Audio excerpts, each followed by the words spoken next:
ប្រហុកចំហុយផ្អកចំហុយនេះបងប្អូនគឺជាមុខម្ហូបដែលងាយស្រួលធ្វើហើយបើនិយាយពីរសជាតិឆ្ងាញ់ហើយញ៉ាំក៏អត់ចេះធុញដែរបន្លែដែលញ៉ាំត្រូវជាមួយបើយើងចំហុយផ្អកចំហុយប្រហុកអញ្ចេះបន្លែស្រស់ទៅទើបញ៉ាំឆ្ងាញ់បើសិនជាយើងញ៉ាំបែបជាបន្លែស្រស់អីហ្នឹងត្រូវបានតែគ្រឿងបុកកាពិអីចឹងទៅប៉ុន្តែបើសម្រាប់ចំហុយប្រហុកចំហុយផ្អកនេះគឺឆ្ងាញ់ជាមួយបន្លែស្រស់នឹងឯងបងប្អូនផ្អកចំហុយថ្ងៃនេះបងប្អូនគឺខ្ញុំបានផ្អកពិសេសនេះគឺខ្ញុំបានមកតាំងពី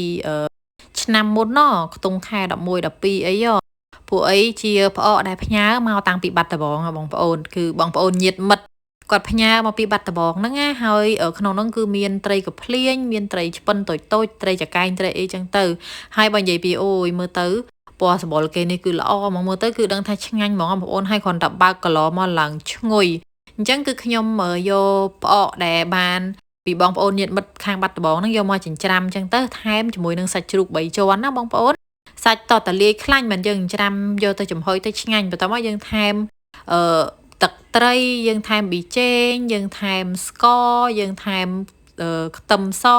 បើសិនជាបងប្អូនញ៉ាំម្ទេសថែមម្ទេសទៅប៉ុន្តែដោយសារតែផ្ទះខ្ញុំមានកូនតូចដែរអញ្ចឹងគឺខ្ញុំដាក់ម្ទេសអត់កើតហើយពងទាឬក៏ពងមាន់នេះបងប្អូនយើងគោះដាក់ទៅ1គ្រាប់2គ្រាប់3គ្រាប់អីនិយាយទៅ1គ្រាប់រៀងស្ទើរហើយចាប់ពី2គ្រាប់ឡើងទៅ2គ្រាប់3គ្រាប់អីក៏បានដែរឆ្ងាញ់ពេលដាក់ទៅគឺចំហុយទៅគឺថា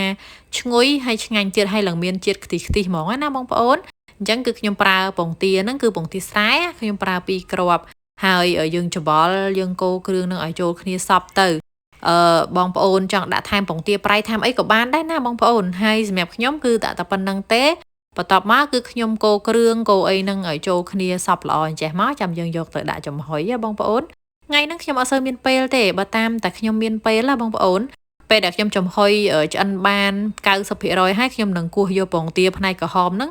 មកដាក់ពីលើទៀតទៅដើម្បីឲ្យផ្អកចំហុយយើងមើលទៅឃើញពណ៌ក្រហមស្រស់ស្អាតអញ្ចឹងណាប៉ុន្តែដោយសារថ្ងៃនេះខ្ញុំអត់សូវមានពេលទេអញ្ចឹងហើយគឺខ្ញុំគ្រាន់តែចំហុយដាំទឹកឲ្យពុះអញ្ចឹងទៅខ្ញុំដាក់ចំហុយអញ្ចឹងទៅមួយចានហ្នឹងខ្ញុំចំហុយចិត្តមិនចិត្ត1ម៉ោងទេ1ម៉ោងជាងបងប្អូនតម្រាំតែឆ្អិនបែបនេះអញ្ចឹងបើសិនបងប្អូនចង់បានពណ៌ក្រហមស្រស់នៅពីលើបងប្អូននៅពេលដែលចិត្តឆ្អិនណា